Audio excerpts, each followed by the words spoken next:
The Thessalonians were an interesting bunch because they had undergone a great persecution, and many of them had died, many good Christians. And they were worried that perhaps the end of the world is upon us. Perhaps the Lord is about to return. But what happens to those that have already died? Will they be able to meet the Lord?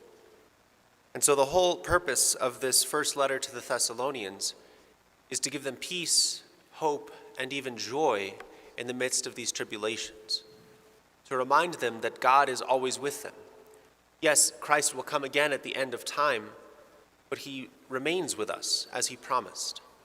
And even those who have died will be able to meet him in a new way. So he writes to them to say, calm down. The end of the world, whenever it happens, we are with the Lord already. Now, unfortunately, they overcorrected and they became lax, and so that's why we have the second letter to the Thessalonians. So we have to find that middle ground. But today the church chooses this specific reading because it's Gaudete Sunday, Rejoice Sunday. Even the vestments we wear are lightened a little from the usual Advent purple, and the same thing happens in Lent to remind us that the joy of what we're anticipating, the journey towards Christmas, is almost over. That the joy and the light of that great feast, as well as the coming of Christ, is nearer than ever. And so the vestments are lightened a little to remind us that we have cause for joy here and now. Unfortunately, with everything that's gone on this year, it might be easy to say, I don't know how much we can be joyful right now, how much we can be thankful. And we might even be tempted to say, St. Paul, you lived 2,000 years ago, what could you know about what we're going through? But if we look at his writings, we see that the man was stoned nearly to death, beaten, lashed, thrown in prison, shipwrecked, went without food and water, went without sleep, went without friends, and all the more than that. And at the end of his life, he had his head lopped off. So he knows suffering. And yet, it's when he was in prison that we see joy and hope simply gushing out of him. If we look at the letter of to the Philippians especially, we see that in the midst of that great darkness of his cell, in the midst of everything going on around him, he still maintained a deep and pervading joy. And so what he said to the Thessalonians, what he said to the Philippians, applies just as much to us. That even in 2020, we must, as he says, rejoice always, pray without ceasing, and in all circumstances give thanks. Again, this can be hard to hear. I don't imagine most of us have given thanks in all circumstances this year. Even perhaps thanking the Lord for all the chaos in the political world, all the things going on with the pandemic. But St. Paul is telling us that that's what we have to do. To give thanks in all circumstances, always giving joyful praise to God. And the reason for this is because, as we heard in the opening antiphon, do not fear, do not be anxious.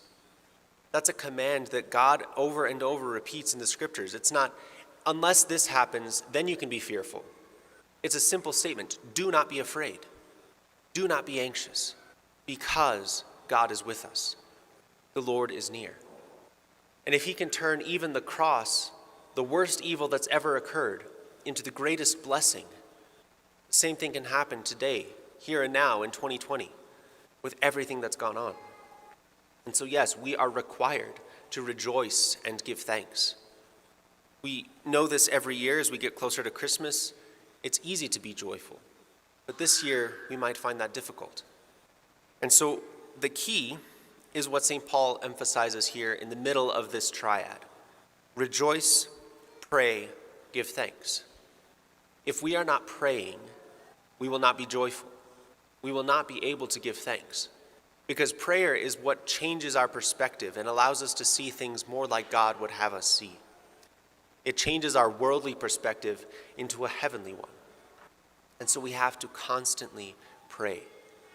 Now, of course, we can't be in the church or in the chapel every day, 24/7. Not even monks do that. But we have to have a prayerful spirit about us. That includes specified times of prayer, whether that be reading the scriptures, praying the rosary, meditation, reading the lives of the saints or their writings. doing something specifically at a given time. But it also means that all day long, we're constantly turning our hearts and our minds to God. When we're working, when we're at school, when we're at the store, when we're at home with our families, constantly lifting our minds, lifting our hearts to God in prayer. It's not always formal. Sometimes it's a brief glance. But that constant spirit of prayer changes our perspective to the point that we see God in everything. We begin to see his providential hand guiding us. We begin to see, even in 2020, that we have much to be thankful for. There is much we can rejoice about. And so our task right now then is, one, to pray. If you're not praying, you better start. If you're praying, you better pray more. We're never praying enough. Again, it's not always just that formal time, but we have to give ourselves over to that spirit of prayer. And then, especially as the year is closing out, making an examination, considering what has God done this year for us, for me, for the church, for you, and maybe even writing it down, making a list, because then we see all the things that God has continued to do for us, the things he has not stopped doing. And that, along with prayer, again, it changes our perspective, because we begin to see the good things that God is doing instead of focusing only on the negative, only on the bad, only on the whatever is going on in the news today. We spend time with God. He changes our perspective, and we can only be joyful. We can only give thanks. So that is your task, your homework this week. Make an extensive list of everything you can be grateful for, starting with January, going to now. And just focus in on all of that good that God has continued to do. This is a good day to start it because we're meant to rejoice, not only as Christmas comes closer, but here and now, because God has not abandoned us. He is with us here and now, and he calls us to be with him forever. And that alone is the basis for our Christian joy, here and in heaven forever. Amen.